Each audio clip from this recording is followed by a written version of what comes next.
Hoje nós iremos para a terceira parte da série Transformação requer o processo. Evangelho de Lucas, capítulo 22, a partir do versículo 24 ao 62. Como é que é o primeiro título, o tema da primeira parte, primeira mensagem da série? Reconhecendo sua insuficiência. A segunda parte, a semana passada, qual foi o título da segunda parte? Uma escolha, uma confissão. Lucas capítulo 22, do versículo 54 ao versículo 62, tá bem? Vamos ler. Então, prendendo Jesus, levaram-no e o introduziram na casa do sumo sacerdote. Pedro seguia de longe. Quando acenderam um fogo no meio do pátio e se assentaram juntos, Pedro tomou lugar entre eles. Versículo 66. Uma empregada, vendo-o sentado perto do fogo, fixou os olhos nele e disse: este também estava com ele. Mas Pedro negou, dizendo: mulher, não o conheço. Pouco depois, outro homem, ao ver Pedro, disse: você também é um deles. Mas Pedro disse: homem, eu não sou um deles. E tendo passado cerca de 1 hora, outro afirmou, dizendo: com certeza, este também estava com ele, porque também é galileu. Mas Pedro insistiu: homem, não sei do que você está falando. E logo, enquanto Pedro ainda falava, o galo cantou. Então o Senhor voltou-se e fixou os olhos em Pedro. E Pedro se lembrou da palavra do Senhor, como lhe tinha dito: hoje, antes que o galo cante, você me negará 3 vezes. E Pedro, saindo dali, chorou amargamente. Vamos orar? Curva sua cabeça. Querido Deus, amado Pai, bispo e pastor de nossas almas, em nome do teu Filho Jesus, nós te louvamos, nós te adoramos na beleza da tua santidade. Nos aquietamos agora diante de ti e te pedimos: fala conosco, Senhor, e nós queremos ouvir a tua voz, em nome de Jesus, amém. Transformação requer o processo. Então, a terceira parte dessa série, eu estou intitulando de Seguindo de Longe. Seguindo de longe. Por causa do partido pão e do derramado vinho, é impossível entender nossa participação na salvação como uma vida de serenidade inabalável, uma vida isenta de dor, sem sofrimento, uma vida protegida contra as crises existenciais, uma vida encantada, isenta de qualquer vestígio de traição, de humilhação e de rejeição. Você está entendendo o que eu estou dizendo? Que por causa do partir do pão e do derramar do vinho, é impossível entender, compreender e até mesmo aceitar nossa participação na salvação como uma vida que só é paz, uma vida de serenidade, uma vida que não tem luta, uma vida que não vem os momentos adversos. Sempre só vem coisas que vêm para massagear o meu ego, massagear meu coração, e que eu não passo por determinados problemas, por determinadas lutas, não tenho passado.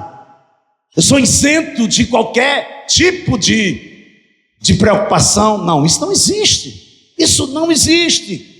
Eu sou isento de qualquer vestígio de traição, humilhação e rejeição. O sacrifício de Cristo, simbolizado no pão, no partir do pão, o sacrifício de Cristo, simbolizado no partir do pão, no derramado vinho, elimina de uma vez por todas que a salvação seja um programa de autoajuda. Porque não é um programa de autoajuda, é um projeto de redenção, é um projeto de morte, mas também um projeto de ressurreição.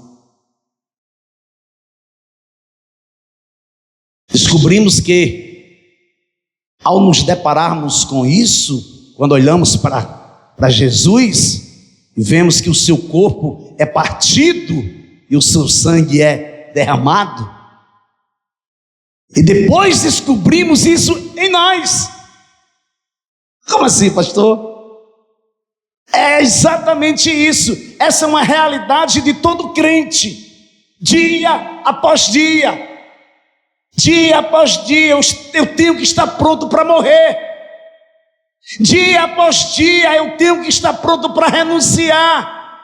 Dia após dia eu tenho que estar pronto para permitir o trabalhar de Deus em minha vida. Por quê? Porque eu tenho por certo que aquele que começou boa obra em vós há de completá-la até o dia de Cristo Jesus. Então essa é uma realidade que faz parte do processo de santificação progressiva na vida de todo crente. Quer ver? Abra sua Bíblia em Atos dos Apóstolos, capítulo 9, do versículo 13 ao versículo 16. Ananias, porém, respondeu: Senhor, de muitos tenho ouvido a respeito desse homem, quanto mal tem feito aos teus santos em Jerusalém. Versículo 14. E aqui em Damasco, ele tem autorização dos principais sacerdotes para prender todos os que invocam o teu nome. Mas o Senhor disse a Ananias: vá, porque este é para mim um instrumento escolhido para levar o meu nome diante dos gentios e reis, como diante dos filhos de Israel. Versículo 16. Pois eu mesmo vou mostrar a ele quanto deve sofrer pelo meu nome. Você percebe? Você percebe que o núcleo do Evangelho é a partir de então, é a partir daí. O próprio Jesus está dizendo que no encontro dele com Paulo na estrada de Damasco, já está incluído já o pacote do treinamento. Eu mesmo vou ensinar para ele o quanto ele deve sofrer pelo meu nome. Agora, sofrer com Cristo, amados, é maravilhoso. Ter as marcas de Cristo em nossa vida é algo impactante. Só que durante muito tempo isentaram isso do verdadeiro Evangelho. Venha para Jesus que seus problemas irão se acabar. Venha para Jesus porque você vai ter uma casa nova, que você vai ter um carro novo. Venha para Jesus que tudo isso você vai ter. Espera aí, não é isso que a Bíblia diz. Também isso não quer dizer que quando eu estou em Cristo eu não terei um carro novo, eu não terei uma casa nova. Não é isso que eu estou dizendo. O trabalhador é digno do seu salário. O trabalho dignifica o homem, dignifica a mulher. Mas o Evangelho é morte. Você precisa morrer para que Cristo possa viver em você. e para que você possa se apropriar das promessas mediante a aliança que você fez com Ele. Amém? Então isso é que fala Atos capítulo 9, versículo 13 ao versículo 16. O que foi que aconteceu com a vida de Pedro? A vida de Pedro chega a um saldo insuficiente. Como é que está a sua vida hoje? Como é que está o saldo da sua vida?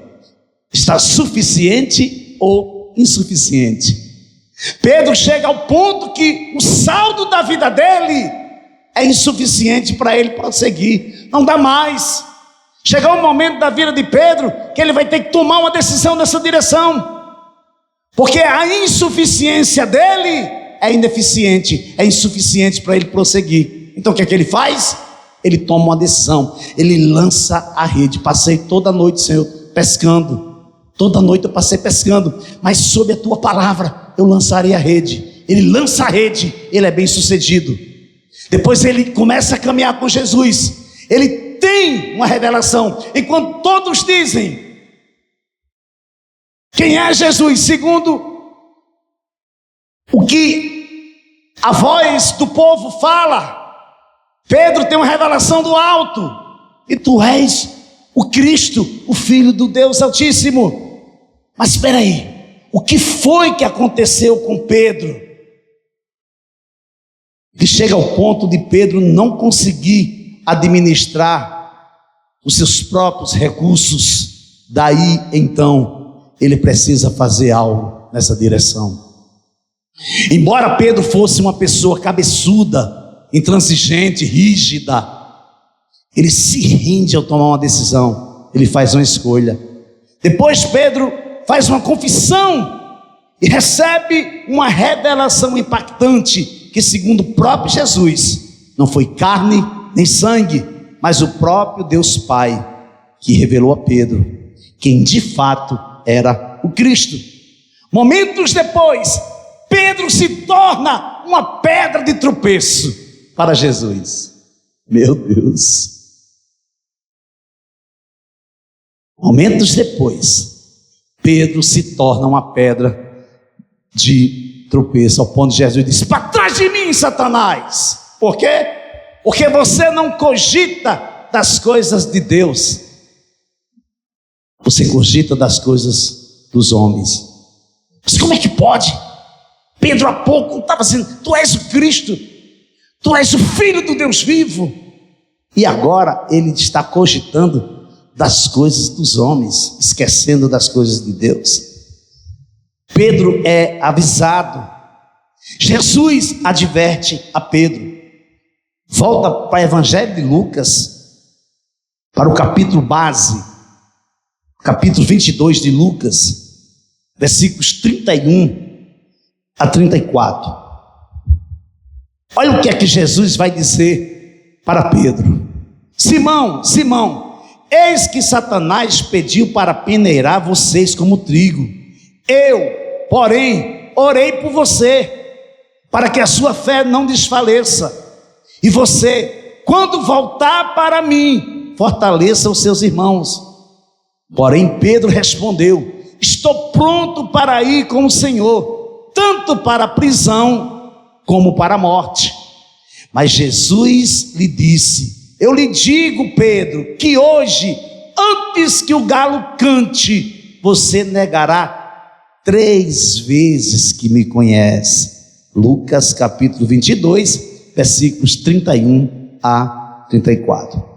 Então, seguindo de longe, eu estou chamando a primeira parte de não podemos esconder nossa origem. Não tem escapatória. Por mais que eu tente, por mais que eu queira esconder minha verdadeira origem, eu não vou conseguir. Veja aí, Lucas capítulo 22, versículos 54 a 57. Então, prendendo Jesus, levaram-no e o introduziram na casa do sumo sacerdote. Pedro seguia de longe. Quando acenderam um fogo no meio do pátio e se assentaram juntos, Pedro tomou lugar entre eles. Uma empregada, vendo-o sentado perto do fogo, Fixou os olhos nele e disse: este também estava com ele. Mas Pedro negou, dizendo: mulher, não o conheço. Lucas capítulo 22, versículos 54 a 57. O que fez com que Pedro, que caminhou com Jesus, foi tremendamente usado para dissipar qualquer dúvida sobre o caráter, o ministério do Messias. De repente, Pedro está ou se encontra acanhado, temeroso, se escondendo e escondendo sua origem. O que é que leva a um homem que comeu do pão, que bebeu do cálice, que se envolveu no corpo, que participou de uma koinonia legítima, que é sustentado pelo Senhor dia após dia?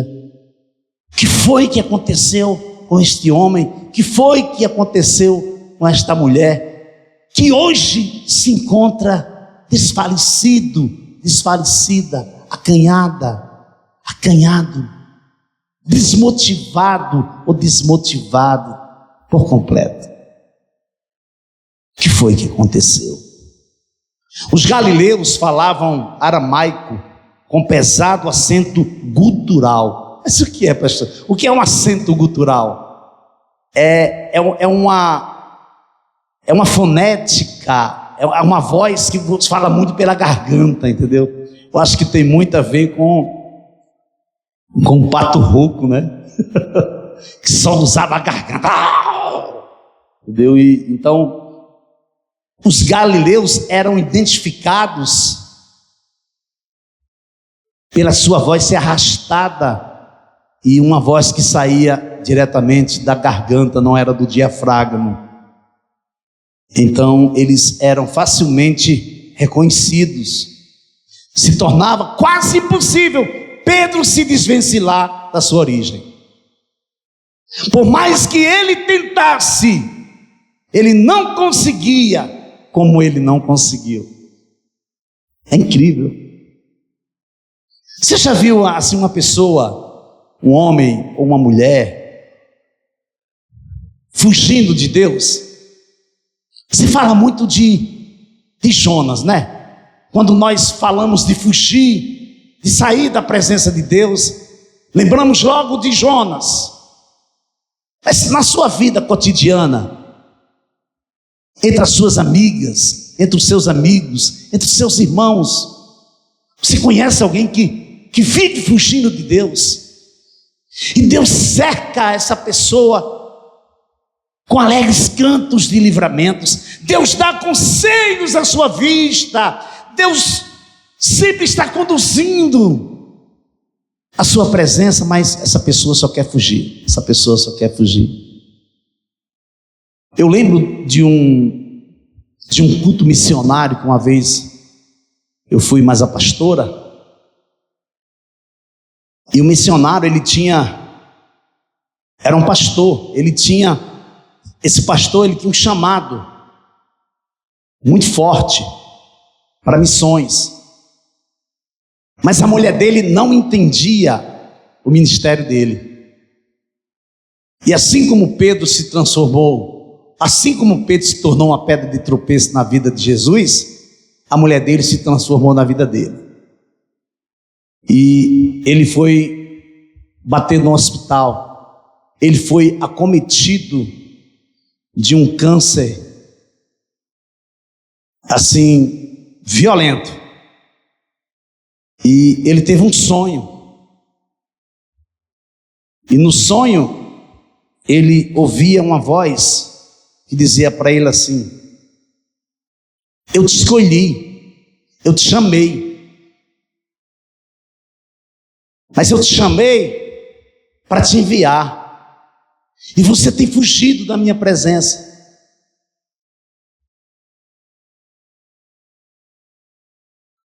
E você sabe exatamente por que você está aqui, nessa situação.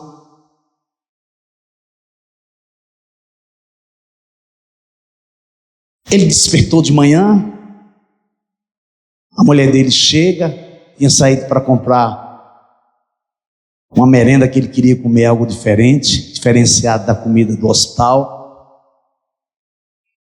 E o celular dele toca, é o pastor dele ligando para ele, dizendo para ele ir para a Bahia,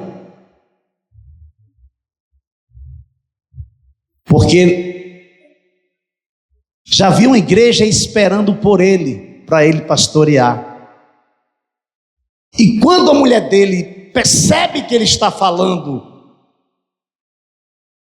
com o pastor, ela se afasta e fica olhando para ele e fazendo assim, que ele não era para ele ir, não era para ele aceitar. E no mesmo momento, amados, ele lembrou que ele, quando estava dormindo, ele tinha tido para ele, era uma revelação. Ele desliga aquele celular e chama a mulher, pede para ela sentar na cama. Ela disse: você lembra quando nós casamos? Nós fizemos uma aliança com Deus e nós nos comprometemos a fazer, não só ouvir, não só obedecer, mas seguir na direção do qual Deus tinha para nossas vidas. Você lembra? Ela disse: lembro. Você quer que eu morra aqui? Ela disse: não. Então eu vou me levantar e a gente vai para essa missão. Ela se ajoelhou com ele, começou a orar, e ele não tinha uma moeda, ele não tinha uma moeda. Ele orou naquele momento e disse: Senhor, se de fato foi tu que falou comigo, não tenho nem a passagem para ir para o aeroporto, imagine para a Bahia. Ora, no mesmo instante, amado, o celular toca, o irmão disse: meu amado, eu estou ligando para você para dizer para você que nós já compramos a sua passagem, estamos indo buscar você agora aí. Ele foi para a Bahia, chegou numa cidadezinha da Bahia, e a cidade só tinha 2 ruas. E ele, como sempre, tinha uma caixa, ele levava a caixa, porque ele era um evangelista, a caixa, um microfone e um gravador, na época era fita cassete. E ele estava lá, ele colocava a caixa, colocava os louvores e começava a pregar. E não aparecia ninguém, amados. Não aparecia ninguém. Veio de repente aquilo no coração dele para dizer: Senhor, não acredito, tu me trouxe para cá para ficar nesse meio do nada, para não acontecer nada. Mas ele disse: não, está repreendido em nome de Jesus. Se Deus disse que era para me vir, vai acontecer alguma coisa.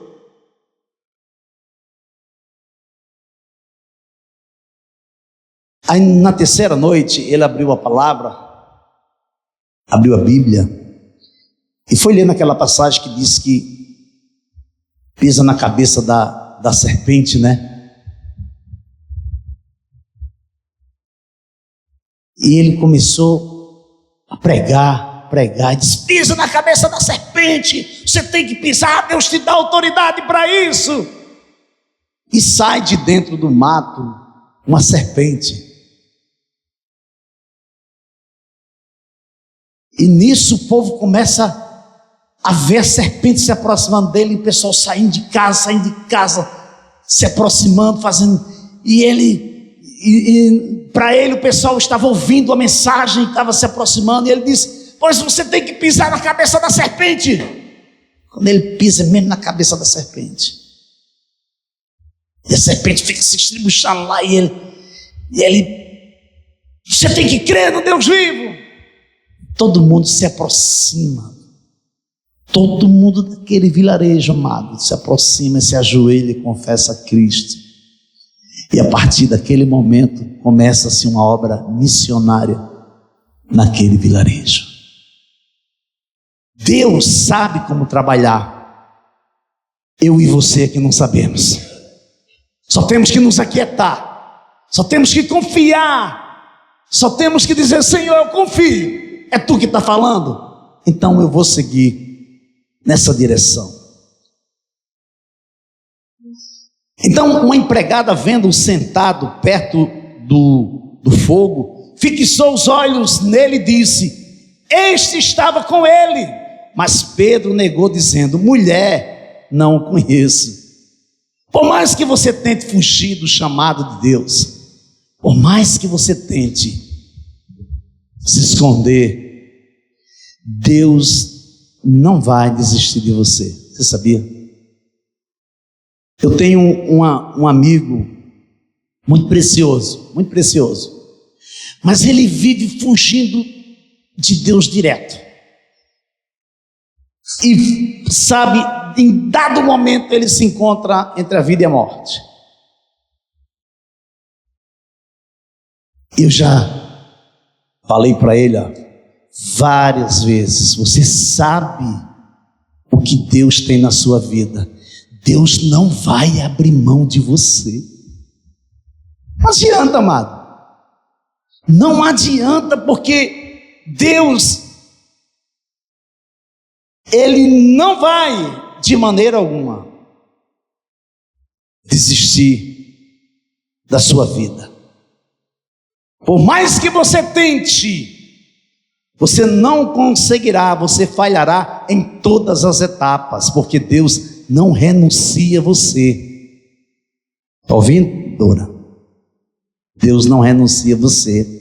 Olha, o mesmo Pedro, intrépido, que não tinha medo de nada, resoluto, decidido, determinado, o Pedro que andou sobre as águas, se encontrava tomado de medo, fugindo, distante e afirmativo da sua fala: eu não conheço. Já pensou? Eu já ouvi muito desde a minha conversão, pessoas dizer que Pedro era colérico, né? Pedro era determinado. E Pedro se encontrava aqui fugindo, distante e afirmando: eu não te conheço. Os discípulos, porém, vendo Jesus andar sobre o mar, ficaram apavorados e disseram: é um fantasma! E tomados de medo gritaram. Mas Jesus imediatamente lhes disse: coragem, sou eu, não tenham medo. Então Pedro disse: se é o Senhor mesmo, mande que eu vá até aí, andando sobre as águas. Jesus disse: venha. E Pedro, descendo do barco, andou sobre as águas e foi até Jesus. Aí você pode dizer assim: pastor, mas ele fracassou. Sim, mas ele foi até Jesus. Ele fracassou, assim como eu e você temos fracassado. Sabe por que ele fracassou? Porque ele olhou para a força do vento, ele olhou para a força da água. Assim como você olha para a força das adversidades, para o tamanho do problema, você maximiza ele e você coloca ele diante de você como um gigante, como uma montanha que você não pode suprimi-la, que você não pode vencê-lo. O que acontece?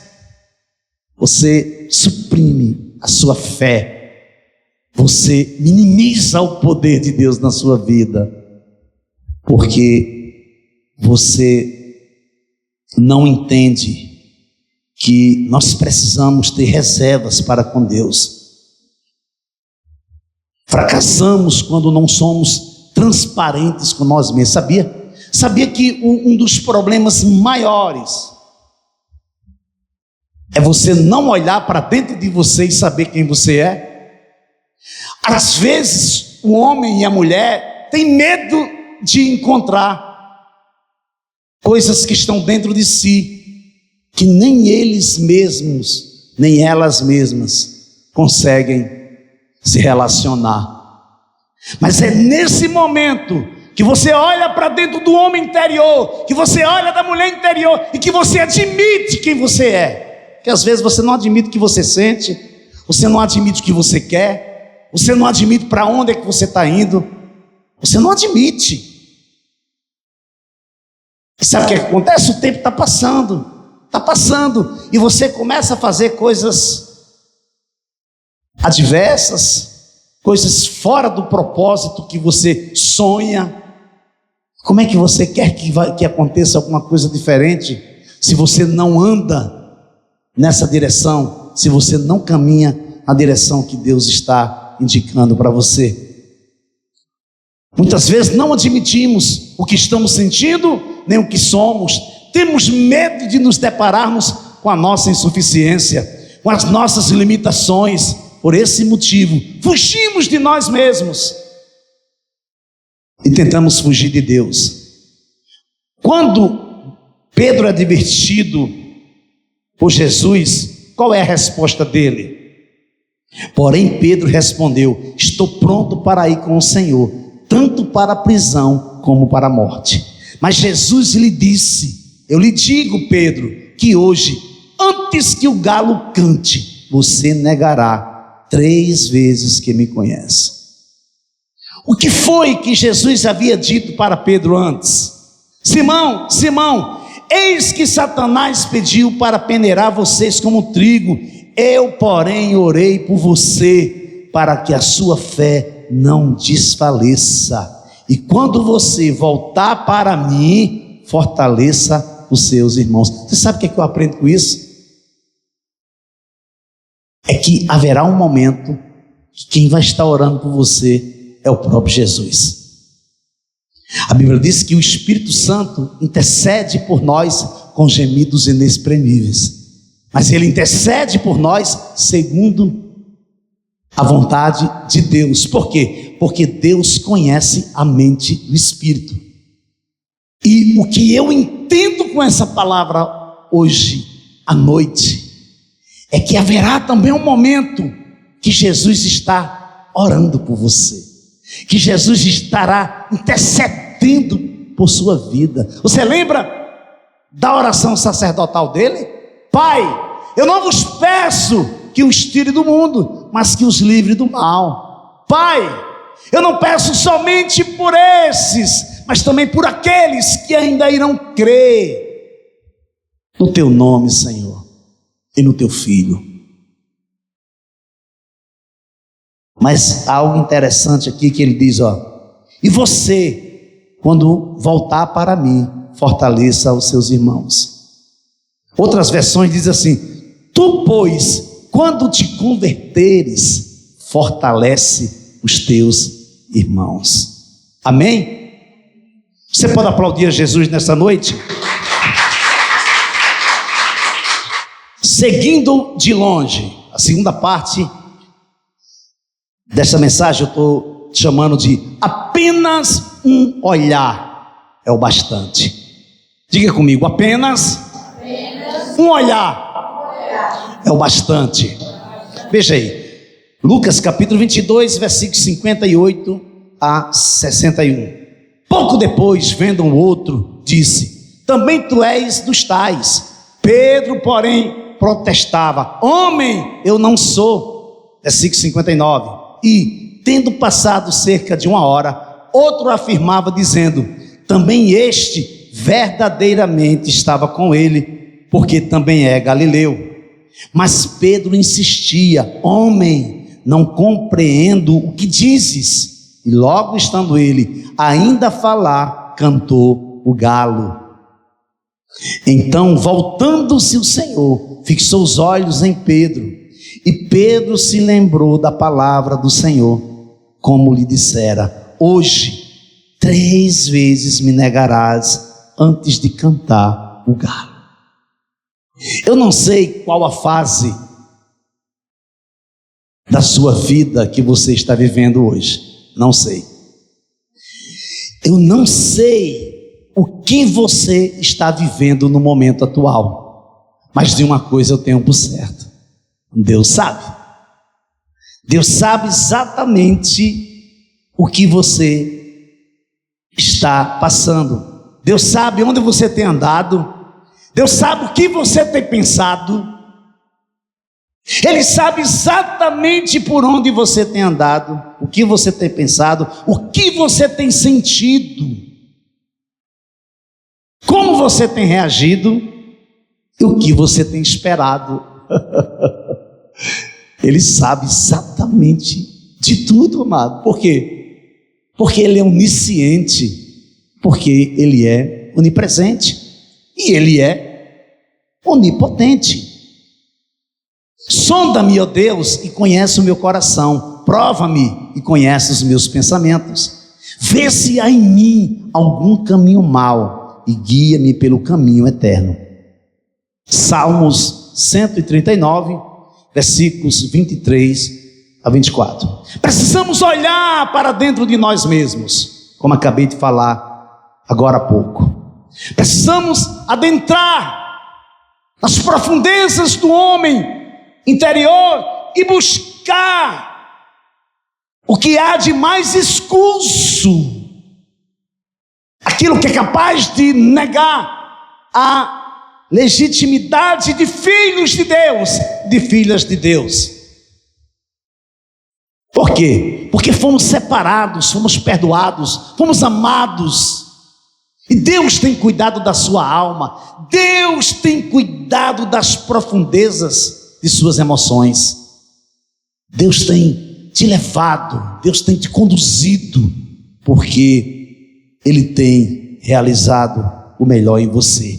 Quero trazer à memória o que pode me dar esperança. As misericórdias do Senhor são a causa de não sermos consumidos, porque a sua misericórdia não tem fim, renovam-se cada manhã. Grande é a tua fidelidade, a minha porção é o Senhor. Diz a minha alma, portanto esperarei nele. Lamentações capítulo 3, versículos 21 a 24. Quando Pedro nega Jesus pela terceira vez, imediatamente segue-se o cumprimento da advertência que Jesus lhe fez.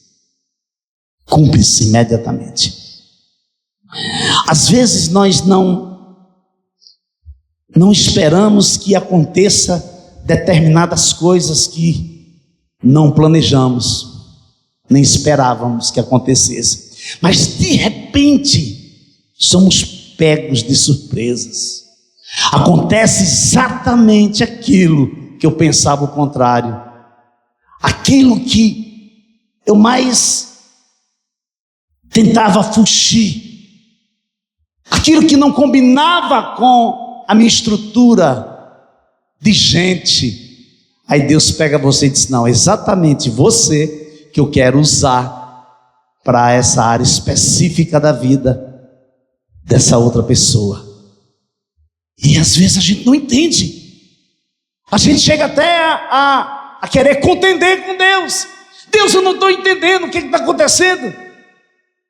É exatamente Deus te conduzindo para um lugar que Ele tem preparado para que você seja tratado, para que você seja tratada por Ele.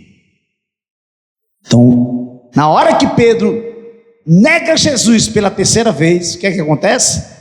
Cumpre-se de imediato a advertência que Jesus o fez. Quando Jesus olha para Pedro, Pedro se lembra das palavras do Mestre.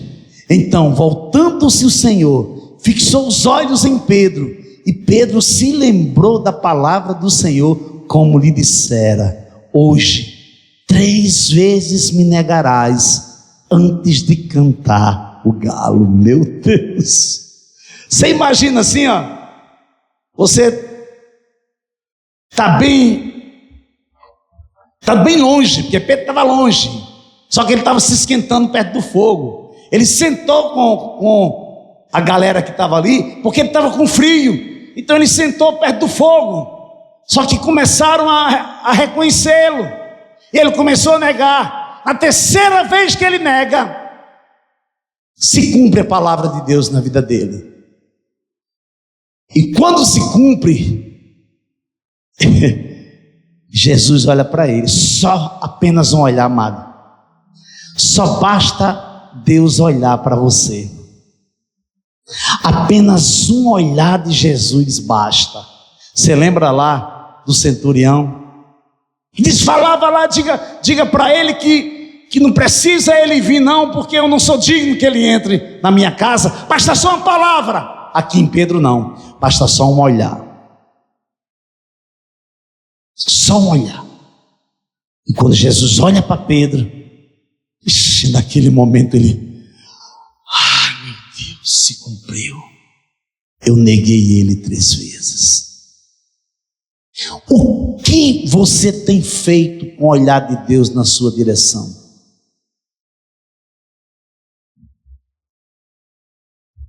Apocalipse revela que os anciões pegam as suas coroas e lança aos pés do Senhor. Isso me indica que eu tenho uma advertência como igreja do Senhor. Você tem uma advertência da parte de Deus. Que você cuide, que você vigie, para que você não perca a sua coroa. E o que é que sua coroa está acumulando? É o que você está se capacitando, amado. Seja na área profissional, seja na área ministerial, seja na área relacional. Tudo que você está fazendo na sua vida vai constar na sua coroa. E quando você estiver diante dele, você vai lançar a sua coroa aos pés dele. Sabe o que isso quer dizer? Tudo isso que eu vivi não se compara. Está diante de ti. Não se compara. E Pedro cai em si. Portanto, lembre-se de que no passado vocês eram gentios na carne, chamados incircuncisão por aqueles que se intitulam circuncisão, que é feita na carne por mãos humanas. Naquele tempo vocês estavam sem Cristo, separados da comunidade de Israel e estranhos às alianças da promessa, não tendo esperança e sem Deus no mundo. Mas agora, em Cristo Jesus, vocês que antes estavam longe, foram aproximados pelo sangue de Cristo, porque Ele é a nossa paz. A paz que eu vos dou não é a paz que o mundo dá. Cristo é a nossa paz. De 2 povos Ele fez um, e na sua carne derrubou a parede de separação que estava no meio da inimizade. Efésios capítulo 2, versículo 11 a versículo 14. Seguindo-o de longe. Você pode aplaudir a Jesus? Aleluia! Bata mais forte que é para Ele. Aleluia!